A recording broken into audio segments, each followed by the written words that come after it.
नमस्कार, बहुत बहुत स्वागत है आपका। आप देख रहे हैं आपका पसंदीदा कार्यक्रम जनमत। आपके साथ मैं हूं विकास ब्रजेश सक्सेना। रात के 9 बज चुके हैं और शुरुआत करेंगे जनमत की, एकमात्र ऐसा शो जहां आप खबर के पोल के माध्यम से हर दिन, हर रोज, हर खबर में इस शो में भाग ले सकते हैं। सोशल मीडिया प्लेटफॉर्म एक्स पर जाकर वहां वोट कर सकते हैं, तो नतीजे हम आपको जनमत में दिखाते हैं। और जनमत में हम बात करेंगे आज उन बड़े मुद्दों की। कौन कौन से वो मुद्दे हैं वो भी आपको दिखाएंगे अमेरिका की ओर। आपको बताएंगे कि आखिर कैसे हिंदुओं के हाथ में आ रही है सुप्रीम कमान, अमेरिका में कैसे हिंदुत्व का डंका बोल रहा है, ये आज आपको दिखाएंगे। साथ ही बात होगी उन भारतीय छात्रों की जो अमेरिका में पढ़ाई के सपने सजाए बैठे हैं या पढ़ाई कर रहे हैं। उनके लिए विशेष जानकारी सिर्फ और सिर्फ जनमत में आज हम आपको दिखाएंगे। साथ ही बात होगी महाराष्ट्र में सीएम सस्पेंस की, और फिर बात करेंगे देश के सबसे चर्चित मुद्दे यानी कि संभल मस्जिद, जो कि हरिहर मंदिर है, अजमेर दरगाह और बदायूं जामा मस्जिद की भी बात होगी। तो चलिए सबसे पहले शुरुआत करेंगे और दिल्ली की खबर के साथ शुरुआत करेंगे। खबर क्या है? सबसे पहले बात होगी नरेश बाल्यान की। आपके एमएलए नरेश बाल्यान की गिरफ्तारी पर Delhi police crime branch DCP Sanjay Sen का एक बड़ा बयान सामने आया, जिसमें उन्होंने कहा कि विदेश से संचालित संगठित अपराध का मूल उद्देश्य असल में वित्तीय लाभ है। ऐसे में संगठन अपराध की कमर तोड़नी है तो इन गैंगस्टर के वित्तीय प्रबंधन के विरुद्ध कानूनी कार्रवाई जो है वो अमल में लाना सबसे जरूरी है। इसी कड़ी में नरेश बाल्यान प्रथम दृष्टि में एक अहम किरदार दिखते हैं। साथ ही एक्सटॉर्शन के जरिए हो रही उगाही से इसके क्या संबंध है उसकी जांच भी जारी है। आगे इस पूरे मामले को लेकर क्या कुछ कहा गया है, आइए आपको सुनवाते हैं। जैसा कि आपको मालूम है, वर्तमान मामले में कपिल सांगवान अलियास नंदू और आम आदमी पार्टी के एमएलए नरेश बाल्यान के बीच गठजोड़ का साक्ष्य, जो दोनों के बीच बातचीत का ऑडियो रिकॉर्डिंग है, पब्लिक डोमेन में उपलब्ध है। विदेश में बैठे इन गैंगस्टर्स के खिलाफ दिल्ली पुलिस की जो कार्यवाही जारी है, इसका फोकस देश में हमारे मौजूद इनके मददगारों का पता लगाना और उन पर कार्यवाही करना भी है। विदेश से संचालित संगठित अपराध का मूल उद्देश्य असल में वित्तीय लाभ है। ऐसे में अगर संगठित अपराध की कमर तोड़नी है तो इन गैंगस्टर्स के वित्तीय प्रबंधन के विरुद्ध कानूनी कार्रवाई को अमल में लाना सबसे जरूरी है। इसी कड़ी में नरेश बाल्यान प्रथम दृष्टया एक अहम किरदार देखते हैं। अन्वेषण में अब नंदू की आवाज की पुष्टि की जा रही है और इनके ऑडियो रिकॉर्डिंग से संबंध में एक्सटॉर्शन से आ रही उगाही के अलावा और इनके क्या संबंध है और क्या गतिविधियां हैं, उनका पता लगाया जाना है, जो प्रोफेशनल तरीके से अन्वेषण को आगे बढ़ाया जा रहा है। इसके अलावा और कोई जानकारी होगी आपसे जरूर साझा की जाएगी। धन्यवाद। चलिए आगे बढ़ेंगे। अब बात होगी 2024 के राष्ट्रपति चुनाव में अपनी जीत के बाद अमेरिका के राष्ट्रपति के रूप में दूसरा कार्यकाल हासिल किया। उन्होंने डेमोक्रेटिक प्रतिद्वंदी कमला हैरिस को हराया, जिन्हें 226 वोट मिले। अपनी जीत के बाद से ट्रंप ने अपनी विदेश नीति और राष्ट्रीय सुरक्षा टीम को अंतिम रूप देने का तेजी से अब कदम उठाने शुरू कर दिए। अमेरिका के नवनिर्वाचित राष्ट्रपति डोनाल्ड ट्रंप ने भारतीय मूल के कश पटेल को एफबीआई के नए डायरेक्टर के रूप में नामित किया है। डोनाल्ड ट्रंप ने सोशल मीडिया पर एक पोस्ट में लिखा कि कश पटेल ने अपना करियर भ्रष्टाचार का खुलासा करने, न्याय और अमेरिका में लोगों की रक्षा करने में बिताया है। ट्रंप ने शनिवार रात सोशल मीडिया पर पोस्ट कर लिखा कि मुझे यह घोषणा करते हुए गर्व महसूस हो रहा है कि कश्यप कश पटेल संघीय जांच ब्यूरो यानी एफबीआई के अगले डायरेक्टर के रूप में काम करेंगे। ट्रंप ने लिखा कि पटेल ने सच्चाई, जवाबदेही, संविधान के समर्थक के रूप में खड़े होकर रूस की धोखाधड़ी को उजागर करने में महत्वपूर्ण भूमिका निभाई है। ट्रंप ने बताया कि पटेल एफबीआई के मूल आदर्श, निष्ठा, बहादुरी और अखंडता को बहाल करने के लिए अटॉर्नी जनरल पॉम बॉडी के अंडर काम करेंगे। ट्रंप ने कहा कि ये एफबीआई अमेरिका में बढ़ते अपराध, प्रवासी आपराधिक गिरोहों को खत्म करने की और साथ ही सीमा पार मानव और मादक पदार्थों की तस्करी को रोकेगी। उन्होंने कहा कि काश हमारे महान अटॉर्नी जनरल पाम बॉन्ड्री के अधीन काम करेंगे ताकि एफबीआई में निष्ठा, बहादुरी और ईमानदारी बहाल हो सके। बता दें कि डोनाल्ड ट्रंप एफबीआई के मौजूदा डायरेक्टर क्रिस्टोफर रे के कामकाज से खुश नहीं है। ट्रंप ने ही उनको 2017 में एफबीआई का डायरेक्टर नियुक्त किया था, लेकिन गोपनीय दस्तावेजों से जुड़ी जानकारी और जांच में जिस तरह से ट्रंप के खिलाफ कार्रवाई हुई, उससे वो नाराज थे। वहीं ट्रंप के ऐलान के बाद कश पटेल ने एफबीआई में परिवर्तन करने की बात की है। साथ ही बताएं कि जिसमें एफबीआई के खुफिया जानकारी जुटाने के तरीकों में बदलाव और मुख्यालय का फिर से निर्माण उनकी प्राथमिकता में रहा। वे एफबीआई और न्याय विभाग के करीबी सहयोगियों को शीर्ष पर रखने के लिए आगे बढ़े।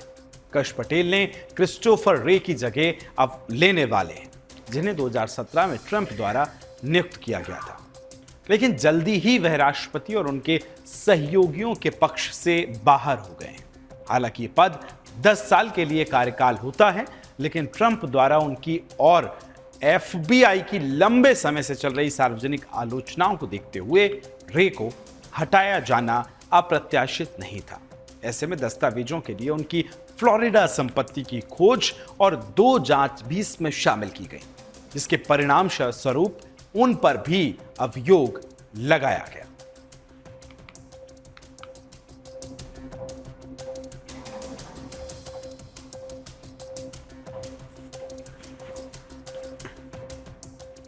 तो आपने देखा कि किस तरह से हिंदुओं का अमेरिका में डंका बोल रहा है। अब बात होगी, डोनाल्ड ट्रंप एक बार फिर अमेरिका के राष्ट्रपति तो बनने जा ही रहे हैं। ट्रंप का शपथ ग्रहण जो है वो 20 जनवरी 2025 को होने वाला है। इसमें उसके बाद ट्रंप दुनिया के सबसे ताकतवर देश अमेरिका के 47वें राष्ट्रपति के रूप में कार्यभार को संभाल लेंगे। इन सभी तैयारियों के बीच अमेरिका में पढ़ाई और काम करने वाले भारतीय छात्रों समेत विदेशी छात्रों की मुश्किल में जो है बढ़ने की संभावनाएं जताई जा रही है। अब सवाल यह उठ रहा है कि क्या डोनाल्ड ट्रंप का फिर से अमेरिका का राष्ट्रपति बनने का भारतीय छात्रों को नुकसान हो सकता है? क्या फिर ट्रंप सरकार विदेशी छात्रों के वीजा नियमों में बदलाव करने वाली है? क्या भारतीय छात्रों का अमेरिका में पढ़ाई करना मुश्किल हो सकता है? ये सारे सवाल अब उठ रहे हैं। अमेरिका की प्रतिष्ठित मैसाचुसेट्स यूनिवर्सिटी की एक एडवाइजरी जारी होने के बाद ये सवाल उठने लगे। इन सारे सवालों के जवाब आपको मिल जाएंगे हमारी इस एक्सक्लूसिव रिपोर्ट में।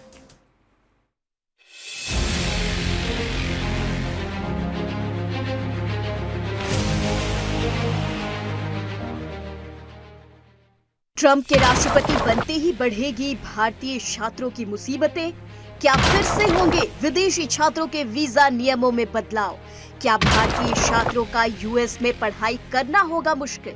डोनाल्ड ट्रंप एक बार फिर अमेरिका के राष्ट्रपति बन गए हैं। ट्रंप का शपथ ग्रहण 20 जनवरी 2025 को होगा। जनवरी में डोनाल्ड ट्रंप के 47वें राष्ट्रपति के रूप में कार्यभार संभालने के लिए तैयारियों के बीच अमेरिका में पढ़ाई और काम करने वाले भारतीय छात्रों समेत विदेशी छात्रों की मुश्किलें बढ़ने की संभावना जताई जा रही है। माना जा रहा है कि ट्रंप के पहले कार्यकाल की तरह ही यात्रा प्रतिबंध, वीजा समस्याएं और पॉलिसी में बदलाव हो सकते हैं। दरअसल यूनिवर्सिटी ऑफ मैसाचुसेट्स एमहर्ट्स ने कम से कम 2 अन्य संस्थानों के साथ मिलकर एक एडवाइजरी जारी की गई है, जिसमें अंतर्राष्ट्रीय छात्रों, स्कॉलर्स और स्टाफ को ट्रंप के शपथ ग्रहण से पहले अमेरिका लौटने को कहा गया है। ग्लोबल अफेयर्स ऑफिस की ट्रैवल एडवाइजरी में कहा गया है कि ये सलाह पूरी सावधानी बरतते हुए दी जा रही है, क्योंकि नया राष्ट्रपति प्रशासन अपने कार्यकाल के पहले दिन ही नई नीतियां लागू कर सकता है। बता दें, ट्रंप ने अपने पिछले कार्यकाल यानी कि 2017 में कई देशों के लोगों पर ट्रैवल बैन लगाया था। अब इसी को ध्यान में रखते हुए ग्लोबल अफेयर्स ऑफिस की ट्रैवल एडवाइजरी सामने आई है।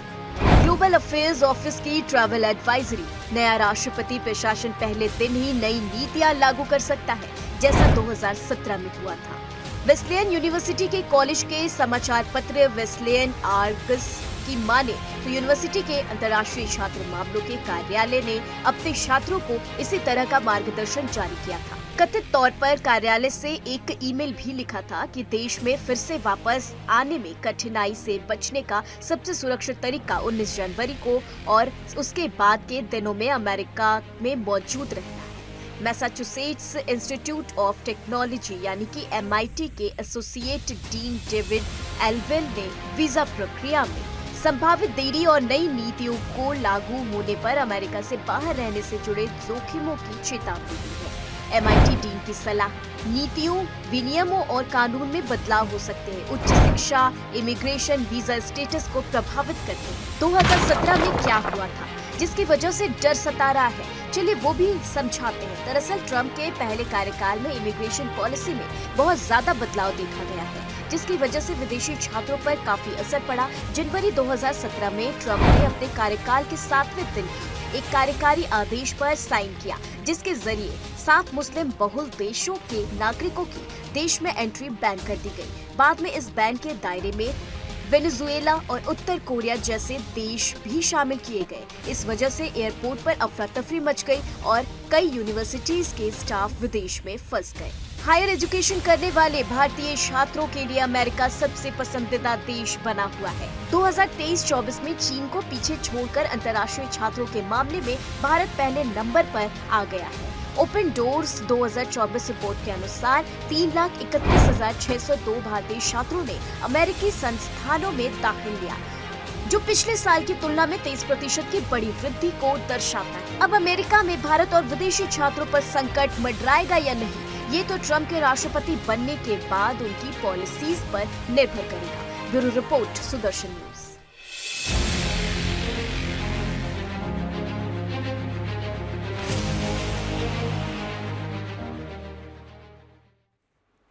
तो चलिए अब बात करेंगे महाराष्ट्र की, महाराष्ट्र के बुल्ढाणा जिले की। बुल्ढाणा जिले की चिखली तहसील के धाड़ गांव में टीपू शैतान की जयंती पर तनावपूर्ण स्थिति उत्पन्न हुई। रैली की अनुमति ना मिलने से नाराज कुछ जिहादी तत्वों ने हिंसा फैलाते हुए हिंदू वाहनों को आग के हवाले कर दिया और हिंदू समुदाय की दुकानों और उनके घरों पर पत्थरबाजी भी हुई। इस हमले में 2 पुलिसकर्मी और कई अन्य लोग भी घायल हो गए। घटना के बाद गांव में चौक पर स्थित महाराजा श्री छत्रपति शिवाजी महाराज जी की प्रतिमा के पास कुछ असामाजिक तत्वों ने टीपू शैतान का जुलूस रोका और पटाखे फोड़कर माहौल को और उत्तेजित करने की कोशिश की। यह स्थिति धीरे धीरे बेकाबू होती गई, इससे इलाके में तनाव फैल गया। पुलिस ने तुरंत कार्रवाई करते हुए घटनास्थल पर पहुंचे और वरिष्ठ अधिकारी विशेष पुलिस महानिरीक्षक ने मामले की गंभीरता को देखते हुए संज्ञान लिया। पुलिस ने 33 आरोपियों के खिलाफ मामला दर्ज किया और अब तक 15 आरोपियों की गिरफ्तारी हो चुकी है। इस मामले की गंभीरता को देखते हुए पुलिस प्रशासन ने गांव में भारी संख्या में सुरक्षा बल तैनात किया और इलाके में शांति बनाए रखने के लिए धारा 144 लागू की। पुलिस प्रशासन का कहना है कि आरोपियों के खिलाफ कड़ी कार्रवाई की जाएगी और इस तरह की हिंसा को किसी भी हाल में बर्दाश्त नहीं किया जाएगा। मामले की छानबीन जारी और इस मामले को लेकर इस बात पर पुलिस जोर दे रही है कि शांति और कानून व्यवस्था बनाए रखने के लिए हर संभव कोशिश जो है वो की जाए।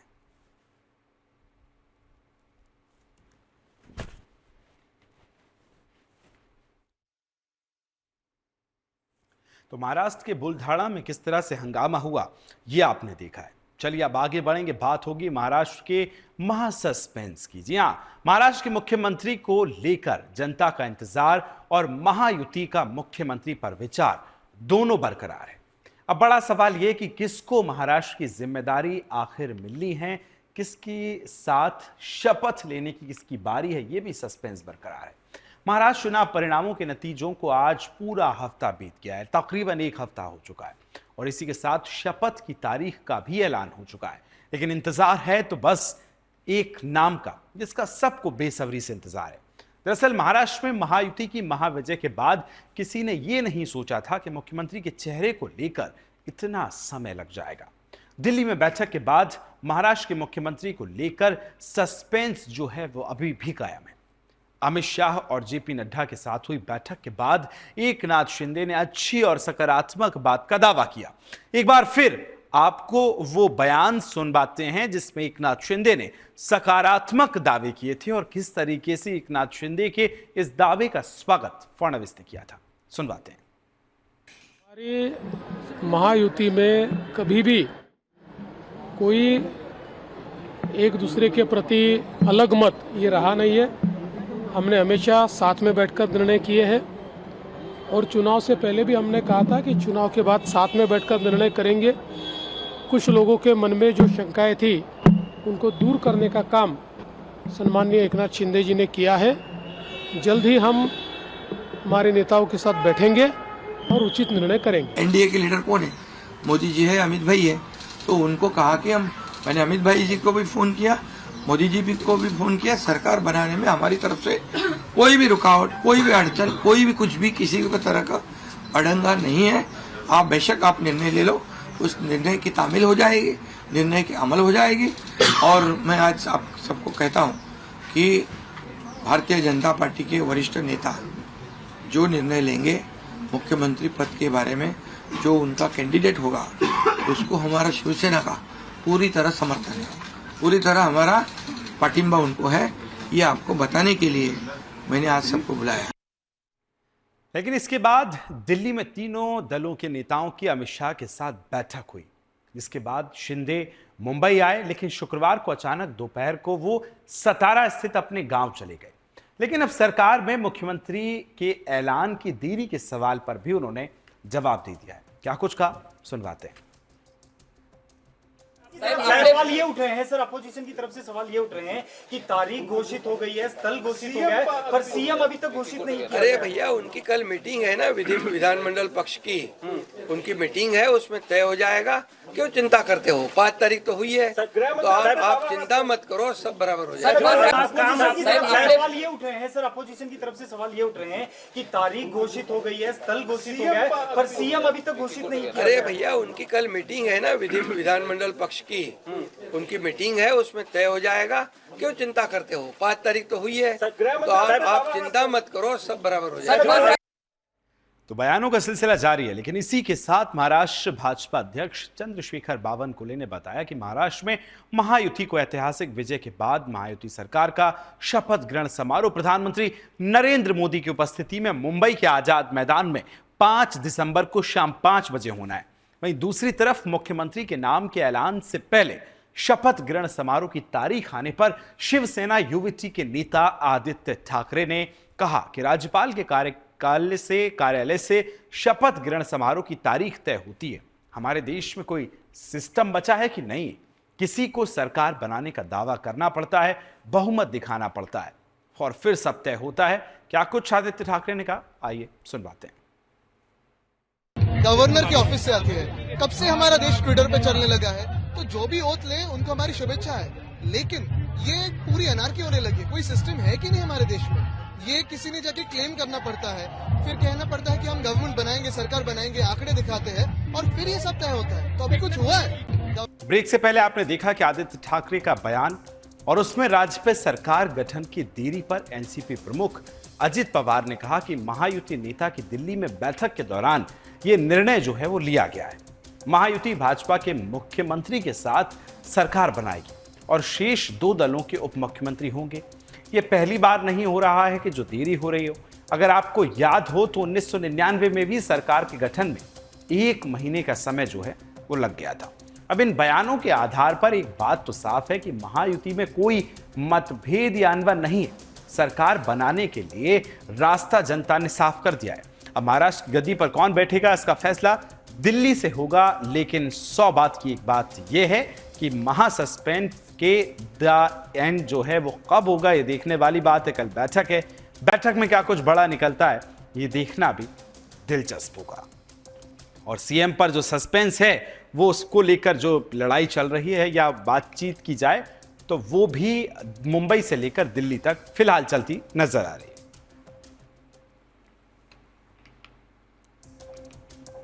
अब बात करेंगे संभल, अजमेर और बदायूं की। ये वो 3 शहर हैं जो आज चिल्ला चिल्ला कर ही कह रहे हैं कि अतीत में हिंदुओं के साथ कितना बड़ा धोखा हुआ है।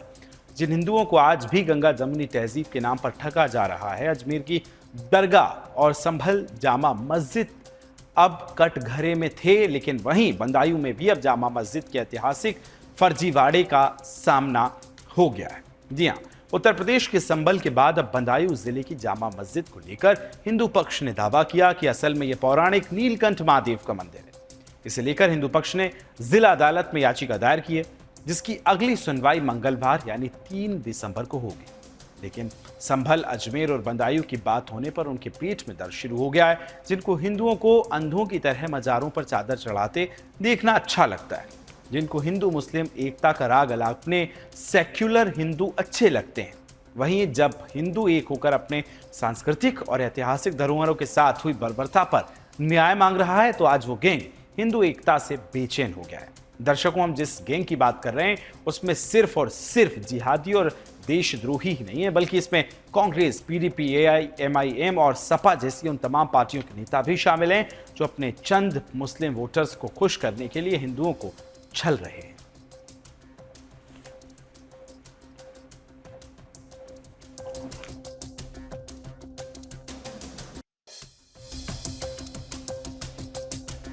हिंदुस्तान के सूफी विचारक बादशाह शमशुद्दीन अल्तमश जब बदायूं आए तो उन्होंने यहाँ पर अल्लाह की इबादत के लिए एक मस्जिद तामीर करने का फैसला लिया और उन्होंने 1223 ईस्वी में जामा मस्जिद तामीर की और उसका शमसी जामा मस्जिद नाम रखा गया। उस वक्त से लेकर के 1856 तक का जो ब्रिटिश पीरियड का इतिहास है, उस इतिहास में शमसी जामा मस्जिद बदायूं दर्ज है और यहाँ पर कहीं भी मंदिर होने का या मूर्ति का कहीं कोई सबूत नहीं है। 1192 में जब मोहम्मद गौरी और पृथ्वीराज चौहान की लड़ाई हुई थी, तब जो पृथ्वीराज चौहान हार गए तो उसके बाद मोहम्मद गौरी ने अपना सेनापति कुतुबुद्दीन ऐबक दिल्ली भेजा। दिल्ली पर राज स्थापित करने के बाद उस समय दो राजा थे, दिल्ली के पृथ्वीराज चौहान और कन्नौज के जयचंद। तो जो उन्होंने दिल्ली पर कब्जा करने के बाद ये जो बदायूं क्षेत्र है वो उस समय कन्नौज का अधीन आता था। तो उस समय जो कन्नौज का दिन आता था तो सीधे सबसे पहले कुतुबुद्दीन ऐबक जो लुटेरा था वो सीधे वो दिल्ली पहुंचा। दिल्ली पे उसने कब्जा करने के बाद उसके बाद उसने कन्नौज जयचंद को उन्होंने मारा। जयचंद के बाद वो सीधे बदायूं आया। बदायूं पर राजा महिपाल को उसने मार के उसने अपना राज्य स्थापित यहाँ अपना कब्जा कर दिया गया। कब्जा करने के बाद उसने यहाँ पर अपने दामाद इलितमिश को बदायूं का सूबेदार बना गया। सूबेदार बनते ही उसने ये भगवान नीलकंठ महादेव के मंदिर को ध्वस्त किया। ये हुई कि जो मुकदमा दायर किया है नीलकंठ महाराज की तरफ से और जामा मस्जिद को पार्टी बनाया है, तो उसमें जिन लोगों ने दावा दायर किया उन्हें दावा दायर करने का हक ही नहीं है। दावा ये पेश किया गया है कि ये जो डिस्प्यूटेड जगह है ये नीलकंठ महादेव का मंदिर है और इसमें पूजा अर्चना करने की अनुमति दी है। कोर्ट ने अभी कोई फैसला नहीं दिया, उसी पर सुनवाई चल रही है। उन्होंने ये कहा है कि ये सूट जो है मेंटेनेबल नहीं है। आज बहस उनकी ओर से शुरू हुई है, शुरुआत हुई है बहस की और डीजीसी जो है वो सरकार की तरफ से अपना संभल की घटना की न्यायिक जांच भी चल रही है। शासन के निर्देश पर उच्च स्तरीय जांच भी चल रही है। संभल के जो भी दोषी हैं, जो भी गुनाहगार हैं, उनके खिलाफ कानून के तहत कड़ी कार्रवाई होगी और निष्पक्ष जांच होगी। जो भी दोषी होगा, जांच आयोग हैं वो अपना काम खुद करेंगे, वो अपना तय करेंगे कि किस तरीके से उनको क्या करना है। हमें तो आज बस उनको असिस्ट करना है। जहाँ पे भी वो जाएंगे संभवतः वो स्थल का निरीक्षण करेंगे, वो जो जरूरी चीज़ें कलेक्ट करेंगे, हमसे जो जवाब तलबी होगी वो सारी चीज़ें हम करेंगे। सिक्योरिटी के लिए उनके साथ प्रॉपर जो फोर्स है, जो बेसिक डोकरम होता है, उसके अनुसार व्यवस्था की गई है। कांग्रेस वोट बैंक की राजनीति करती है, प्रो इस्लाम उनको वोट दिखता है मुसलमानों के साथ, इसीलिए वो संभल जा रहे हैं और किसी ऐसे हिंदुओं के ऊपर अगर होता है तो वहां इनकी जुबान नहीं खुलती। संभल की घटना पूरे देश के लिए ये बहुत बड़ी दर्दनाक घटना है और हृदय को गलाने वाली घटना तो ही है और देश की जो हमारी आपसदारी है, शांति है, आपसदारी है, भाईचारा है और जो प्रदेश की गंगा जमुनी संस्कृति है, उससे इस घटना से असर पड़ता है। देखिए, संभल में जो भी घटना अभी हुई है ये सरकार की कराई हुई घटना है और इस तरीके से ये सीधा सीधा मुस्लिम लोगों का मनोबल गिराना चाहते हैं। नहीं, आप अजमेर शरीफ के बारे में जो श्रद्धालु बोलेंगे या डिवोटीज है, उसमें कई गैर मुस्लिम भी तो है, नॉन मुस्लिम भी तो है। तो वो तो एक भारत के एक सिंथेटिक कल्चर का भी रिप्रेजेंटेशन है। तो इससे तो सबको तकलीफ हो रही है। मैं आपको बताने, अच्छा आज तक अजमेर से दरगाह पे नहीं है, सलीम चिश्ती दरगाह पे भी केस पड़ गया। सलीम चिश्ती की जो दरगाह है वहां पे भी केस पड़ गया। अब आप बताइए, अने कितना पुरानी दरगाह वो माने वो तो 400 साल पुरानी दरगाह है, वहां पे केस डाल दिए। तमाशा बना के रख दिए लोग, माने ये गलत है। ये इससे देश मजबूत नहीं होगा। ये देश के हित में काम नहीं हो रहा। जो प्लेसेस ऑफ वर्शिप एक्ट है उसको फॉलो करने की जरूरत है। तो क्या करते हो कि मस्जिद को गिरा के इसमें देखो मंदिर ढूंढ लो, यही है ना, यही हो रहा है। अभी देखिए संभल में कितना बुरा हादसा हो गया। वो बेचारे, उनका कोई लेना देना नहीं, कोई दुकान पे काम करता था, कोई रेडी पे काम करता था, मार दिया, गोली मार दी, तो कौन बात करेगा? आप बात करोगे तो उल्टा आपको ही जेल में डाल दोगे, जैसे उमर खालिद 4 साल से जेल में है। तो आजकल सुनवाई कहीं कोई नहीं हो रही है। अब देखिए अजमेर शरीफ दरगाह 800 साल पुरानी, जहाँ हिंदू मुस्लिम सिख सब जाते हैं, और वो हमारे भाईचारे की, गंगा जमुना तहजीब की निशानी है। अगर कहीं निशानी ढूंढनी हो तो वो अजमेर शरीफ जाके देखना चाहिए कि हमारी हिंदू बहनें, हमारी बच्चियां, हमारी माएँ कैसे वहाँ अपना सर झुकाती हैं, मन्नतें मांगती हैं, और दूसरी तरफ से मुसलमान होते हैं, तीसरी तरफ से हमारे सरदार भाई होते हैं। तो ये, इससे बड़ी मिसाल कोई नहीं हो सकती हमारे मुल्क में। उसके पीछे भी पड़ गए कि उसको भी खोदो, उसके नीचे भी देखो शायद मंदिर निकला है। हमारा मुल्क भी हमसाया मुल्क जैसा बन जाए। अभी देखिए बांग्लादेश में बहुत बुरा है। महबूबा मुफ्ती का बांग्लादेश के साथ जो कंपैरिजन वाला विवादास्पद बयान दिया है, ये बहुत ही दुर्भाग्यपूर्ण है, निंदनीय है। सारी दुनिया ने देखा है कि किस प्रकार बांग्लादेश के अंदर मानवाधिकारों का हनन हो रहा है। बांग्लादेश के अंदर इस वक्त अल्पसंख्यक समुदाय को चुन चुन कर निशाना बनाया जा रहा है। घरों के अंदर घुसकर उपद्रवी बांग्लादेश के अंदर महिलाओं को और बेटियों को अपमानित कर रहे हैं। और इसी के साथ जनमत में फिलहाल इतना ही। मुझे मेरी पूरी टीम को दीजिए अनुमति। नमस्कार।